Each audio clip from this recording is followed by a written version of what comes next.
just wanted to get an actual videotape of the fact that somebody pulled my internet wires again, and they left Kenny's vest there. I think it's pretty obvious too. I've got really recent pictures of this closet. There was a big tub of my clothes that were in here. The inside of the wrapper sale's gone. Okay, yeah, pretty much everything in his room is mostly mine. That's why I was like, the room has been vacated. And there is, I think, the raid. I slept, it's been swept, and but in piles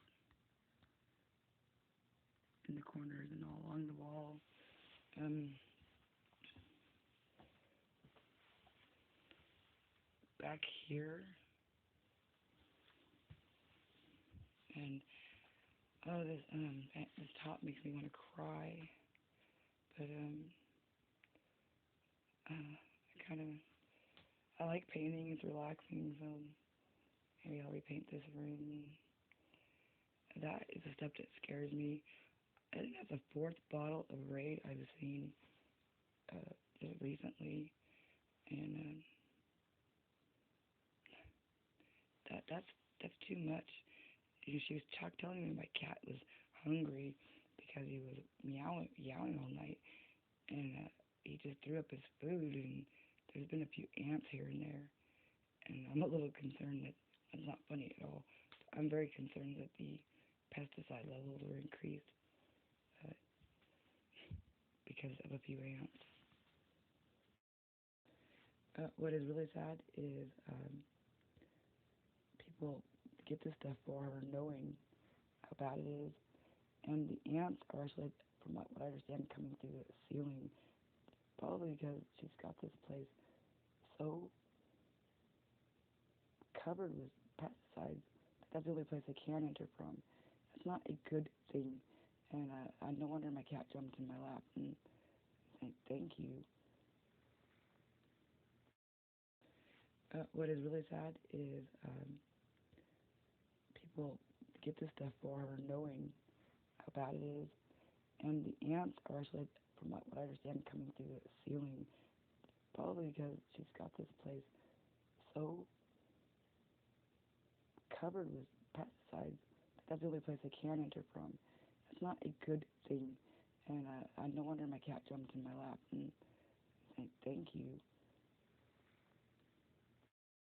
I suppose I'm gonna have to head out there and get actual tape of the outside box again.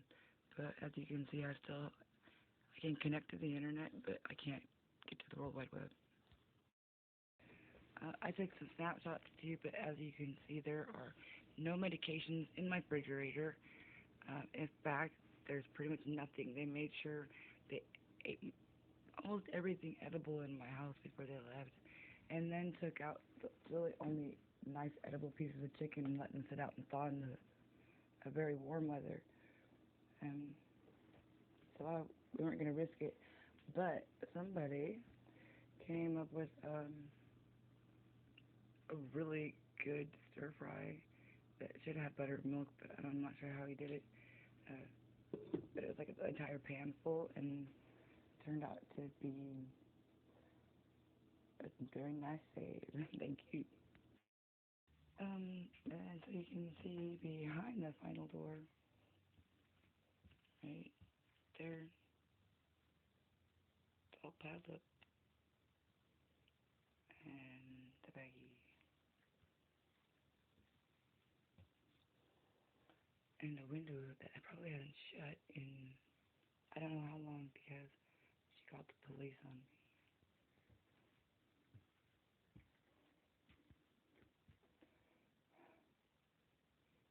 And I didn't know you had to get restraining orders and people rip your phone wires out. I needed to document this again. They just replaced this box and the wires were just yanked out of it. I know we're going to have to call CenturyLink again. And Colton's trying to do what he can to get us back on the internet. And my backyard is once again, a lovely trash heap. Oh, yeah, Lisa admitted that she threw the sugar container, and I don't know what that is, over out here because I threw the peanut butter, and these are my shoes, some tortillas. I'm not sure about the tortillas. Blankets. Um,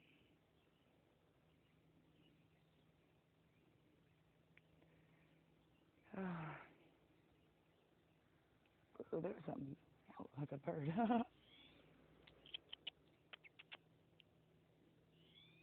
You really.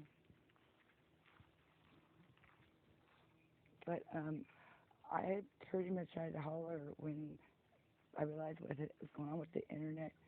That this is CenturyLink property that he's vandalizing, and they're going to be the ones to press charges against him.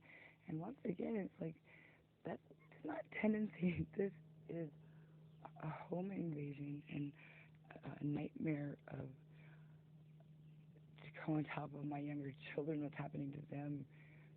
When I said, what the hell happened? What Twilight Zone freaking freak zone did I freaking wake up in? What the? What? It's a particular pet peeve of mine. A dirty yard because of my first impressions rule, and it seems kind of weird about the cigarette butts because smokers tend to throw their cigarette butts outside, but uh, it's really a kind of nasty habit, and they should be thrown in the garbage can. Um, I also noticed the cul-de-sac is kind of suffering when I had garbage service and I took my can to the road. I would clean up. And when I had garbage bags, I've been meaning to go up by the mailboxes and just clean it up around there. It's surprising how much of a difference it makes just cleaning up the litter around here. Like, I pointed out to somebody over there by the basketball hoop was getting especially rough. But when I took the cans out here, then it just made sense to take a few minutes and pick up the litter. But yeah, I'm a horrible person. Unbelievable. Okay, and then let's see what we got here. I actually did tell Sean that he could do something on the hood. This is a little asinine. And over on this side, one of the windows was broken. Although I did agree that the yard was weed eated at one point, and so it could have been a rock kicked up from weed eating, and it's happened before. Um, it's just unfortunate timing, and it just never ends. And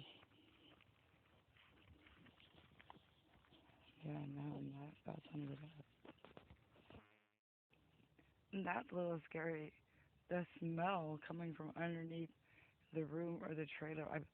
I leaned down there and pulled these couple weeds out, and oh, the overwhelming freaking odor. Oh my gosh. I mean, people are freaking killing me. They're not. But I was told I would go to jail if they were called again. And that's why they were here when I got home.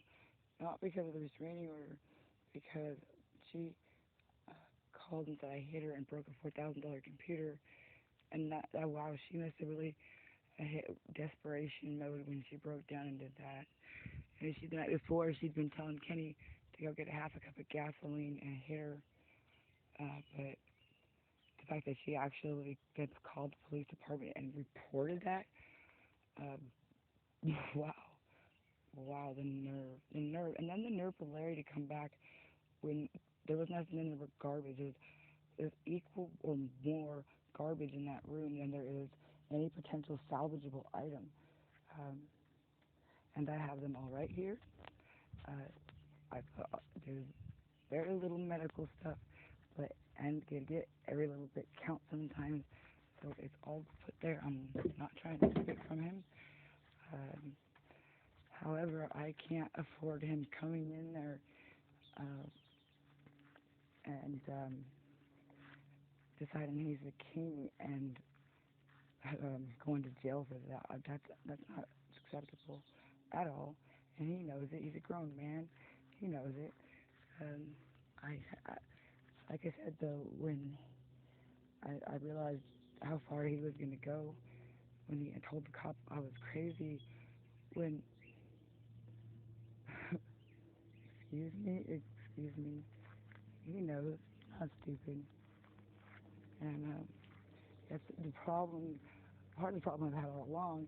It's not necessarily their job to know, because that's why we authorize people to issue warrants and carry badges, so that they can be the ones to not just get your side of the story, but see if there's any factual basis behind it.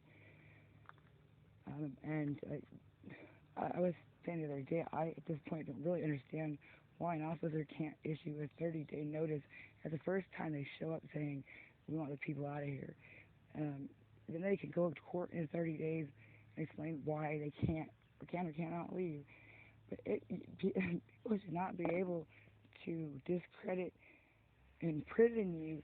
That's what I'm trying to. Oh, that's right. I associated it with my ex, because who uses that as a reason to kick you out of your house? Um, Nobody says somebody's crazy to try to take over their stuff, because that's not a valid reason, except as my father's will, my father's living trust. Uh, it was the only way, basically, at all, to remove me. So the fact that that's the lead-off argument should immediately tip people off to the fact that that's their strategy, because it's not a strategy. That's why. And slut, no, no, right? You can't take people's personal property. I can't go up and say, you know what, I really like your car, and I've seen you hit the bar the last week or last month, and uh, so hand it over, ho. You can't do that, right? Uh, and to my nightmarish chagrin, I was told, and they were told and emboldened to be more and more assaultive, more and more restrained, uh, and that would make you shake.